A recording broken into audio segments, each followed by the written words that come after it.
tweeting you and emailing you saying, man, we got so much to talk about. Little did I know we'd be talking about a massacre. But here's a question, and I know it sounds morbid. Why is any of this surprising at this point? Not to minimize the horror of mass murder, but given the political environment, Trump, Fox News, how these folks have been organizing for years, I heard about it. I was on the bus going home after seeing a movie, and I was like, okay, another massacre. And you just sort of, it's an exhalation, you know, we're tired, but.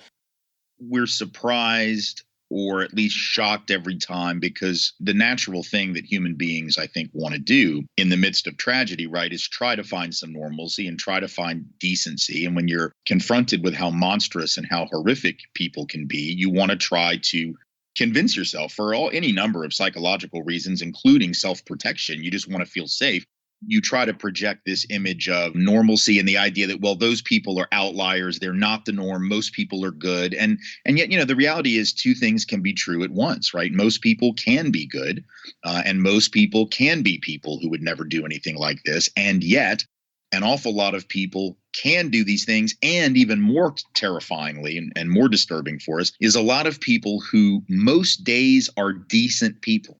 They're nice to old people and animals and children. They aren't cruel and horrible people. Most of the time, they're pretty normal. But under certain circumstances, they can be driven to the kinds of horrific actions that we see in places like New Zealand or in Charleston or in Quebec or in Pittsburgh with the Tree of Life synagogue shooting, or in Wisconsin with Sikh temple shooting several years back. Wade Michael Page wasn't born a horrible monster. I don't think that this guy in the New Zealand shooting probably was born this natural born killer or terrorist. These people are made. There was a time before they were like this. And what's scary about that is it reminds us of how easily otherwise previously decent human beings can do horribly indecent things. And so I think, so as to guard against recognizing that and sort of protect ourselves from real horror that is humankind in a way, we try to act like, okay, that was a horrible thing, but it won't happen again. Okay, it won't happen again.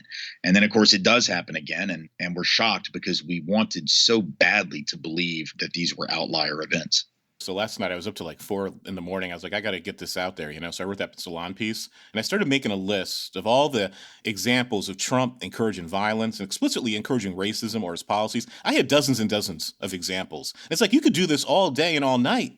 And yet you have these folks who, no matter what happens, this monster literally mentioned Trump in the manifesto. They still deny Trump has any responsibility. I mean, is there anything that Trump is ever responsible for? Because that's a manifestation of white privilege, too. Yeah, they never want him to be responsible for anything. Again, if Obama or any president had ever done half of the kinds of things that he has done to encourage violence, actually telling, rally goers, go ahead and beat up the protesters, I'll pay your